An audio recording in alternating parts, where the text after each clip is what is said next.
Much tougher negotiator than me, and he's a much better negotiator than me. There's not even a contest. Okay?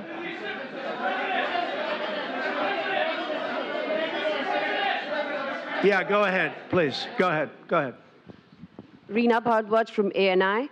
How do you see this relationship between India and the United States to counter China? And what is your vision when it comes to India, brokering peace in the Ukraine and Russia conflict? Well, I think we're going to have a very good relationship with China. I got along with President Xi very well until COVID. That was a bridge too far. But until then, I got along with President Xi very, very well. We were very close as leaders go. I don't want to be naive, but as leaders go, I think we were very close. And I think that China is a very important player in the world. I think they can help us get this war over with Ukraine and Russia. And I look at India, I do see the skirmishes on the border, which are quite vicious, and I guess they continue to go on. If I could be of help, I'd love to help, because that should be stopped. That's been going on for a long time, and it's quite violent. It's quite violent, but I would hope that China and India and Russia and U.S. and all of us can get along. It's very important.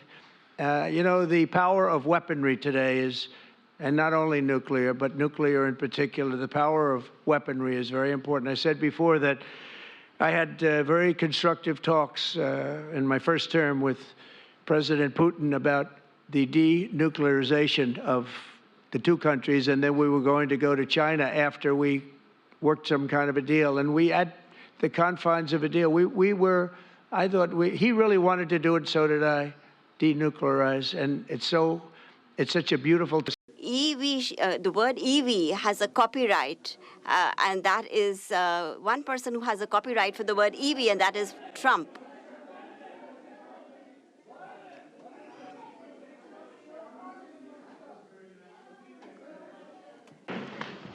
Thank you, Mr. President. Can I ask whether you discussed at all today the case of Gautam Adani, who's one of the wealthiest men in Asia and perceived as an ally of Prime Minister Modi? Prime Minister Modi, have you asked the President to take action on that case? Thank you. Firstly,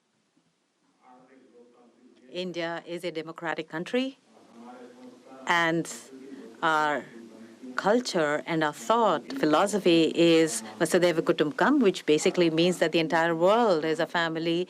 Every Indian is my own family member.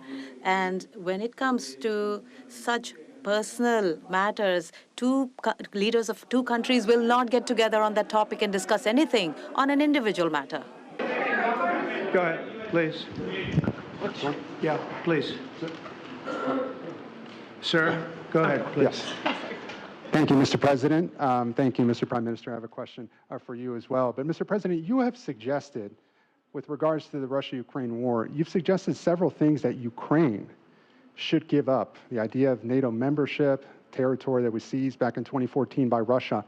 What should Russia give up? Russia has gotten themselves into something that I think they wish they didn't. If I were president, it would not have happened. Absolutely would not have happened. And it didn't happen for 4 years.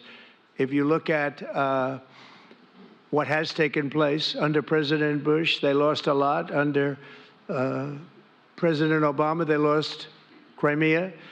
Under Biden, it looks like they could lose the whole thing. Under Trump, they lost nothing. Ukraine lost nothing. They didn't give up anything.